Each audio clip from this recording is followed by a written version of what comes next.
Hey everybody, this is the assignment we're going to be working on today. I just wanted to give you something that could help support you a little bit in the event that you needed it.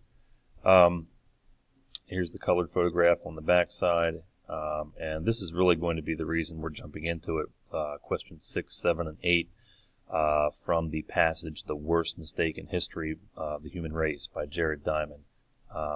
So that's what we're going to be looking at today. If you need any assistance beyond this, please don't hesitate to ask. Zooming in a little bit here. Hunters and gatherers, the Paleolithic era.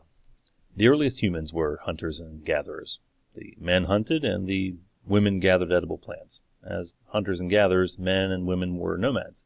They moved in search of food. They did not settle. This hunting and gathering way of life lasted for thousands of years in a period known as the Paleolithic era or the Old Stone Age. During the Paleolithic era, simple stone tools were made and cave paintings were created. Paleolithic culture, way of life of a group of people, was very different from modern society. In a Paleolithic culture, there were no rich people or poor people. As people moved frequently, they did not accumulate property. Without an accumulation of property, there were no social classes. Women were also treated better in Paleolithic culture. The labor of both men and women were needed for the group to survive. Of course, life was not perfect. It was difficult at times to find food. Paleolithic people generally did not live to an old age because accidents happened easily. At the same time, there were benefits in Paleolithic culture such as no social classes and the relatively equality of men and women. Gender equality is what we're referring to there. So questions 1, 2, and 3 go along with that reading section. You can pause here and press play again when you're ready for the back. Okay, on the back, questions 4 and 5 go along with this cartoon, and the little paragraph that's right here goes along with everything below. So you'll read this section right here, and this goes along with questions 6, 7, 8, 9, and 10. And this is the meat and potatoes, if you will, of the assignment that we're working on. So go ahead and cover this as well. All right. Generally, historians have regarded the movement from hunting and gathering societies to farming societies as a positive development. But not all historians and intellectuals agree. In history, there are many different points of view. How about let's fix that now? There are many different points of view. In the reading passage that follows, Jared Diamond views the hunting and gathering way of life as superior to the farming way of life. Read the passage and be on the lookout for criticisms of our farming-based lifestyles.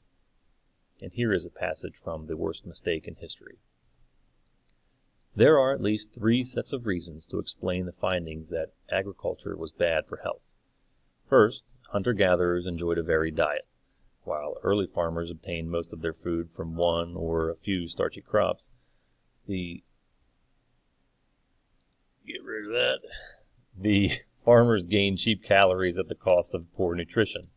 Today, just 3 high-carbohydrate plants, wheat, rice, and corn, provide the bulk of the calories consumed by the human species. Yet each one is deficient in certain vitamins or amino acids essential to life. Second, because of the dependence on a limited number of crops, farmers ran the risk of starvation if one crop failed. Finally, the mere fact that agriculture encouraged people to clump together in crowded societies, many of which then carried on trade with other crowded societies, led to the spread of parasites and infectious disease.